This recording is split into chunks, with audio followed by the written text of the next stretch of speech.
స్థానిక సంస్థల ఎన్నికల్లో బీసీలకు 42% రిజర్వేషన్లు కల్పించడం ఒక వరమని ఎమ్మెల్యే బీర్ల ఐలయ్య అన్నారు.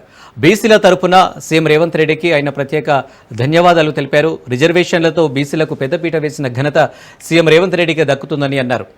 రేవంత్ రెడ్డి సామాజిక వర్గానికి చెందిన నేత అయినప్పటికీ బీసీలకు రిజర్వేషన్లు కల్పించారని అన్నారు. రాహుల్ ఆలోచన మేరకు రాష్ట్రంలో కులగణన, ఎస్సీ వర్గీకరణ జరిగిందన్నారు. కాంగ్రెస్తోనే సామాజిక న్యాయం జరుగుతుందని ఎమ్మెల్యే బీర్ల ఐలయ్య అన్నారు.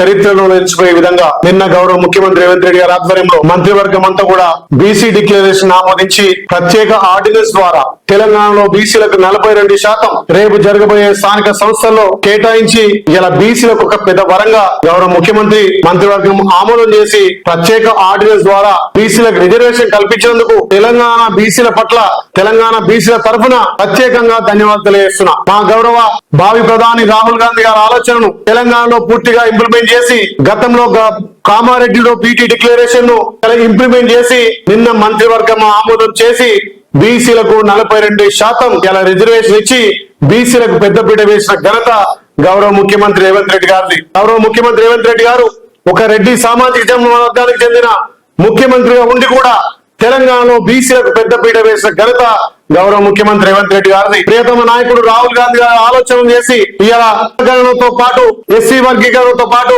బీసీలకు పెద్దపీట వేసిన ఘనత కాంగ్రెస్ పార్టీది, గౌరవ ముఖ్యమంత్రి రేవంత్ రెడ్డి గారిది. ఇలా మా ఏసీ అధ్యక్షుడు ఒక దళిత వర్గానికి చెందిన వ్యక్తి, ఇలా తెలంగాణలో పిసిసి అధ్యక్షుడు ఒక బీసీ వర్గానికి చెందినటువంటి మహేష్ కుమార్ గౌడ్ గారు బీసీలకు పెద్దపీట వేసి ఇలా మంత్రివర్గంలో గాని అదే విధంగా క్యాబినెట్ లో గాని అన్ని విధాల సంస్థ స్థానం ఇచ్చింది కాంగ్రెస్ పార్టీ. కాంగ్రెస్ పార్టీ తోటే సామాజిక న్యాయం సాధ్యమైందని చెప్పి మరొకసారి నిరూపించినటువంటి గౌరవ ముఖ్యమంత్రికి బీసీల తరఫున ప్రత్యేకంగా ధన్యవాదాలు తెలియజేస్తున్నాం.